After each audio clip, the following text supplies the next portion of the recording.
ಅಲ್ಲ, ಈ ವಿಶೇಷ ಕಾರ್ಯಪಡೆ ಬಹಳ ದಿವಸದಿಂದ ಇದನ್ನು ಮಾಡಬೇಕು ಅಂತೇಳಿ ನಾವು ಅಂದ್ಕೊಂಡಿದ್ದೋ. ನಮಗೆ ಇದರ ಅಗತ್ಯದ ಬಗ್ಗೆ ನಾನಾಗಲೇ ವಿವರಣೆ ಮಾಡಿದ್ದೇನೆ. ಇಲ್ಲಿ ಶಾಂತಿ ಕಾಪಾಡಬೇಕು ಅನ್ನೋದು ಅಷ್ಟೇ ಉದ್ದೇಶ ನಮಗೆ. ಅದನ್ನು ಒಳ್ಳೆಯ ರೀತಿಯಲ್ಲಿ ಒಂದು ಸೌಹಾರ್ದಯುತವಾಗಿ ಮಾಡೋದಕ್ಕೆ ಪ್ರಯತ್ನ ಮಾಡಿದೋ. ಅನೇಕ ಸಂದರ್ಭದಲ್ಲಿ ಅದು ಆಗಲಿಲ್ಲ. ಅದನ್ನು ಬೈ ಫೋರ್ಸ್ ಆದರೂ ಮಾಡಬೇಕಾಗ್ತದೆ ಅದರ ಜೊತೆಗೆ ಅಂತೇಳಿ ಇವತ್ತು ಈ ಕಾರ್ಯಪಡೆ ಒಂದು ಸಿಂಬಾಲಿಕ್ ಆಗಿ ನಾವು ಇದನ್ನು ರಚನೆ ಮಾಡಿದ್ದೇವೆ.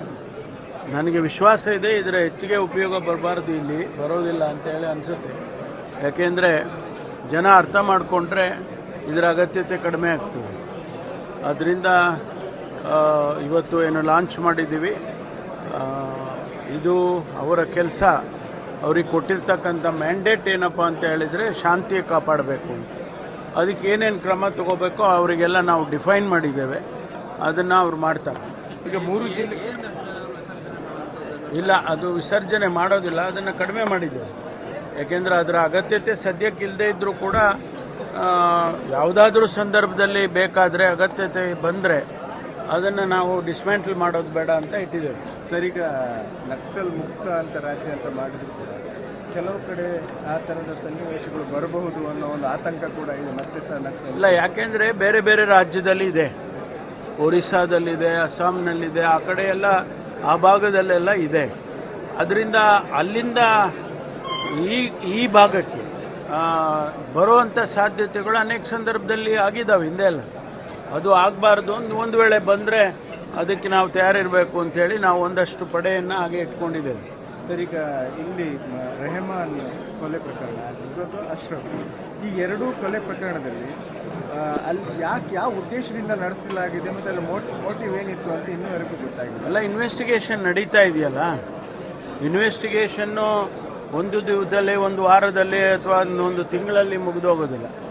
ಅದಕ್ಕೆ ನಾವು ಬುಡಕ್ಕೆ ಹೋಗಬೇಕಲ್ಲ. ಇದರ ಎಲ್ಲಿಂದ ಆಯಿತು, ಯಾರು ಇದರಿಂದ ಇದ್ದಾರೆ, ಅದನ್ನೆಲ್ಲ ನಾವು ತಿಳ್ಕೋಬೇಕಾದ್ರೆ ಇನ್ವೆಸ್ಟಿಗೇಷನ್ ಭಾಳ ಥರೋ ಇನ್ವೆಸ್ಟಿಗೇಷನ್ ಆಗಬೇಕು. ಅದನ್ನು ಮಾಡ್ತಾ ಇದ್ದಾರೆ. ಯಾಕಂದರೆ ಒಂದು ಪರ್ಸನಲ್ ರೈವಲ್ರಿಯಿಂದ ಆಗಿದೆ, ಇನ್ನೊಂದು ಕಡೆ ಅದು ಕೋಮು ದ್ವೇಷದಿಂದ ಆಗಿದೆ. ಯಾವುದು ಇದ್ರ ಬಗ್ಗೆ ಗೊತ್ತಿಲ್ಲ ನಮಗೀಗ ಏನು ಹೇಳಕ್ಕೆ ತನಿಖೆಯ ವರದಿ ಬರೋವರೆಗೂ ಪರ್ಸನಲ್ ರೈವಲ್ರಿಯಿಂದ ಆಗಿದೆಯಾ, ಕೋಮು ದ್ವೇಷದಿಂದ ಆಗಿದೆಯಾ ಏನನ್ನು ನಾವು ಹೇಳೋಕ್ಕಾಗೋದಿಲ್ಲ. ವರದಿ ಬಂದ ಮೇಲೆ ಅದನ್ನು ನಾವು ಹೇಳ್ಬೋದು. ಈಗ ಸುಹಾಸ್ ಶೆಟ್ಟಿ ಮರ್ಡರ್ ಕೇಸನ್ನು ಅಲ್ಲ, ನಾವು ಮ್ಯಾಂಡೇಟು ಅವ್ರದ್ದು ತಗೊಳ್ಳೋದಕ್ಕೆ ಅವರಿಗೆ ಅಧಿಕಾರ ಇದೆ. ಅವರು ಈಗಾಗಲೇ ಸರ್ಕಾರಕ್ಕೆ ಪತ್ರ ಬರೆದಿದ್ದಾರೆ. ಅದರಿಂದ ಅವರಿಗೆ ಕೊಡಲೇಬೇಕಾದಂಥ ಪರಿಸ್ಥಿತಿ ಇದೆ. ಈಗ ನೀವೇನಾದರೂ ಅಶ್ರಫ್ ಮತ್ತೆ ರೆಹಮಾನ್ ಅದು ಕೇಳಿಲ್ಲ, ಎನ್ ಐ ಅವರು ಕೇಳಿಲ್ಲ. ಅಲ್ಲಿ ನೀವೇನಾದರೂ ಕೊಡ್ತೀರಾ? ನೋಡೋಣ, ನಮ್ಮ ಪೊಲೀಸ್ನವರು ಸಮರ್ಥರಿದ್ದಾರೆ. ಸಮರ್ಥರಿಲ್ಲ ಅಂತ ಅಲ್ಲ. ಅವರೇನು ಎನ್ ಐ ಎನವ್ರು ಕೇಳಿದ್ದಾರೆ, ಅವರು ಸ್ಪೆಸಿಫಿಕ್ ಆಗಿ ಆ ಕೇಸ್ ಯಾಕೆ ಕೇಳಿದ್ದಾರೆ ಗೊತ್ತಿಲ್ಲ ನನಗೆ.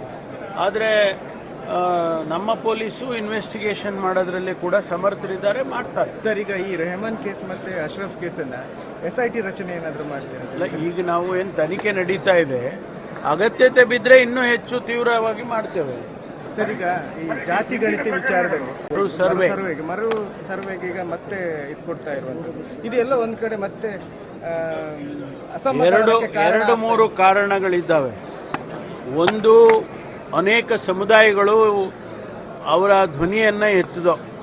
ನಮ್ಮ ಸಮುದಾಯ, ನಮ್ಮ ಜಾತಿ ಕಡಿಮೆಯಾಗಿದೆ, ಹೆಚ್ಚಾಗಿದೆ, ನಾವು ನಿರೀಕ್ಷಿಸಿದ ಮಟ್ಟಕ್ಕೆ ಆ ಸಂಖ್ಯೆ ಇಲ್ಲ ಅಂತಕ್ಕಂಥ ಮಾತನ್ನು ಅನೇಕ ಜನ, ಅನೇಕ ಸಮುದಾಯಗಳು ಸರ್ಕಾರದ ವಿರುದ್ಧವಾಗಿ ಮಾತಾಡಿದರು. ಅದರ ಜೊತೆಗೆ ಈ ಒಂದು ನಾವೇನು ಕಾಂತರಾಜು ಅಥವಾ ಜಯಪ್ರಕಾಶ್ ಹೆಗಡೆ ಈ ಕಮಿಷನ್ನವರು ಕೊಟ್ಟಂಥ ವರದಿಯಲ್ಲಿ ಬಂದಿರತಕ್ಕಂಥ ಡೇಟಾ 10 ವರ್ಷ ಹಳೆಯದು. ಆ 10 ವರ್ಷದಲ್ಲಿ ಜನಸಂಖ್ಯೆ ಸ್ವಾಭಾವಿಕವಾಗಿ ಜಾಸ್ತಿ ಆಗಿದೆ, ಅದು ಕೂಡ ಸೇರಬೇಕಲ್ಲ. ಹಾಗಾಗಿ ಇದನ್ನು ಕೂಡ ಲೆಕ್ಕಕ್ಕೆ ತಗೊಳ್ಳಿ ಅಂಥೇಳಿ ಅನೇಕ ಜನ ಸಲಹೆ ಮಾಡಿದರು. ಅದರ ಜೊತೆಗೆ ನಮ್ಮ ಹೈಕಮಾಂಡ್ನವರು ಕೂಡ ಇದನ್ನು ಮಾಡುವಾಗ ಸರಿಯಾಗಿ ಮಾಡಿ ಹಾಗೆ ಅಂತೇಳಿ ಹೇಳಿದರು ಅಂತೇಳಿ ನಾವು ಸಂಪುಟದಲ್ಲಿ ಮಾನ್ಯ ಮುಖ್ಯಮಂತ್ರಿಗಳ ಅಧ್ಯಕ್ಷತೆಯಲ್ಲಿ ಒಂದು ತೀರ್ಮಾನ ತಗೊಂಡಿದ್ದೇವೆ. ಇದನ್ನು ರೀಸರ್ವೆ ಮಾಡಬೇಕು, ಪುನರ್ ವಿಮರ್ಶೆ ಮಾಡಿ ಪುನರ್ ಸರ್ವೆಯನ್ನು ಮಾಡಬೇಕು ಅಂತೇಳಿ ತೀರ್ಮಾನ ತಗೊಂಡಿದೆ ಸರ್ಕಾರ. ಅದಕ್ಕೆ ಒಂದು ನಿಗದಿನೂ ಕೂಡ ಸಮಯವನ್ನು ನಿಗದಿನೂ ಮಾಡ್ತಾರೆ. ಆ ಸಮಯದ ಒಳಗಾಗಿ ಇದನ್ನು ಮಾಡಬೇಕು ಅಂತ. ಯಾವ ಒಂದು ವಿನಂತಿ ಸರ್ಕಾರದ ವತಿಯಿಂದ ಏನು ಅಂತ ಹೇಳಿದರೆ, ಯಾವ ಸಮುದಾಯಕ್ಕೆ ಆತಂಕ ಇದೆ, ಯಾವ ಸಮುದಾಯಕ್ಕೆ ನಮ್ಮ ಜಾತಿ ಸರಿಯಾಗಿ ಅವರು ಎನ್ಯುಮರೇಟ್ ಮಾಡಲಿಲ್ಲ ಅನ್ನುವಂಥ ಪ್ರಶ್ನೆ ಇದೆ, ಅವರು ಈಗ ಅದನ್ನು ಸರಿಪಡಿಸ್ಕೊಳ್ಳೋದಕ್ಕೆ ಒಂದು ಅವಕಾಶ ಸಿಕ್ಕಿದೆ. ಅದನ್ನು ಮಾಡಿಕೊಳ್ಬೇಕು ಅಂತೇಳಿ ನಾನು ಜನಸಮುದಾಯದಲ್ಲಿ ವಿನಂತಿ ಮಾಡ್ತೀನಿ. ಸರ್, ಈ ಹಿಂದಿನ ವೈಷಮ್ಯ ಪ್ರಕರಣಗಳಿವೆ, ಈ ಹಿಂದೆ ಆದದ್ದು, ಅದನ್ನು ಕೂಡ ಈ SIF ಅಲ್ಲ, ಇವರು ಇನ್ವೆಸ್ಟಿಗೇಷನ್ ಮಾಡಕ್ ಹೋಗೋದಿಲ್ಲ ಈಗ. This is not an investigating agency, this is A striking force. ಎಲ್ಲಿಯಾದರೂ ಆ ರೀತಿ ಆದರೆ ಅವ್ರನ್ನ ಹಿಡಿದು ಅವ್ರ ಮೇಲೆ ಕೇಸ್ ಹಾಕಿ ಅವ್ರಿಗೇನೆಲ್ಲ ಮಾಡಬೇಕು ಮಾಡ್ತಾರೆ.